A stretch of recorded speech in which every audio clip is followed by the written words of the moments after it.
Assalamualaikum warahmatullahi wabarakatuh. Halo semuanya. Perkenalkan, nama saya Intan Fitriania Zahra.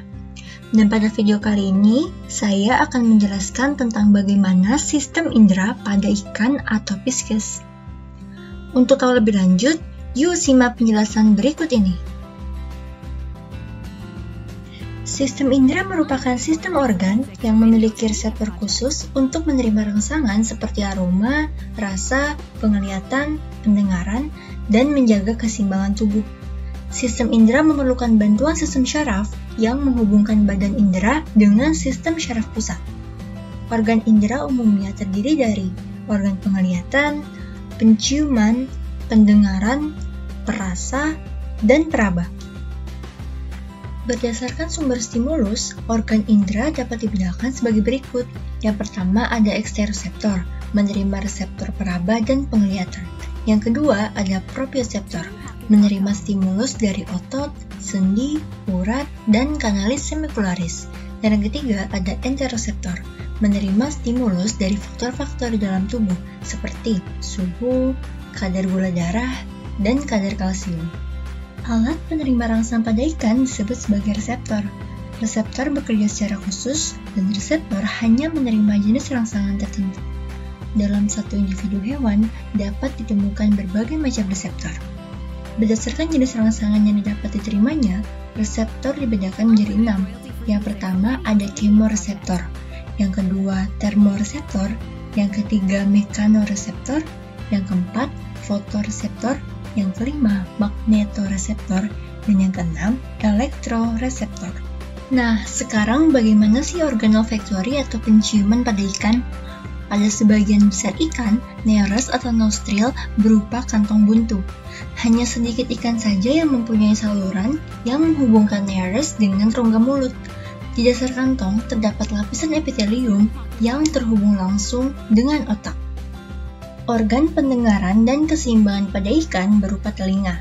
Telinga ikan hanya berupa telinga bagian dalam saja, tidak ada bagian luar maupun bagian tengah.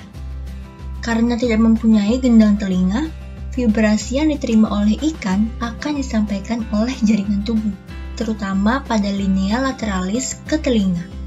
Linea lateralis merupakan organ sensoris pada ikan yang berfungsi atau serupa fungsinya dengan indera pendengar dan peraba pada manusia. Pada sistem linea lateralis terdapat subsistem yaitu neuromas yang dapat merespon perubahan air secara langsung. Sistem syaraf di linea lateralis ini akan membantu ikan menjadi lebih peka terhadap air ketika air masuk ke dalam lubang atau pori-pori dari duktus atau pembuluh darah.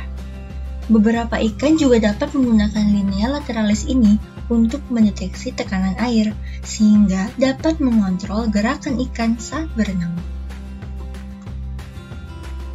Selanjutnya, di dalam telinga terdapat batu telinga atau yang disebut sebagai otolit, yang berfungsi sebagai organ keseimbangan. Ikan memiliki kemampuan untuk mengenali perubahan suhu, arah arus, dan feromon. Telinga ikan atau otolit terdiri dari beberapa bagian, yaitu yang pertama lapillus, yang kedua astericus, dan yang ketiga sagitta. Sagitta adalah bagian otolit yang paling besar. Dan otolit juga dapat digunakan untuk menentukan umur ikan loh. Kemudian ada struktur dari mata ikan. Struktur mata ikan pada dasarnya mirip dengan mata manusia. Terdapat kornea, iris, lensa, namun ikan tidak memiliki kelopak mata.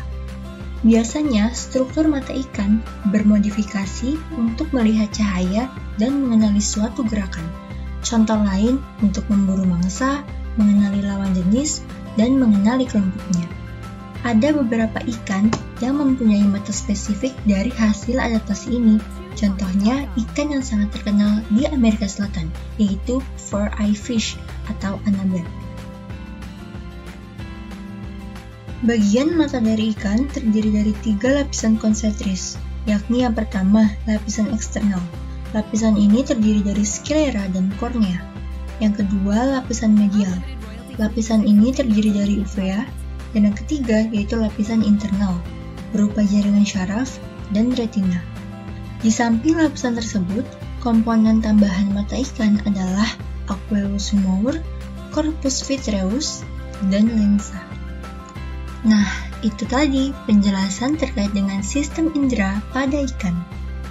Sampai di sini dulu ya pembahasan kita kali ini, dan jangan lupa untuk like, komen, dan subscribe agar dapat mendukung video-video pembelajaran berikutnya.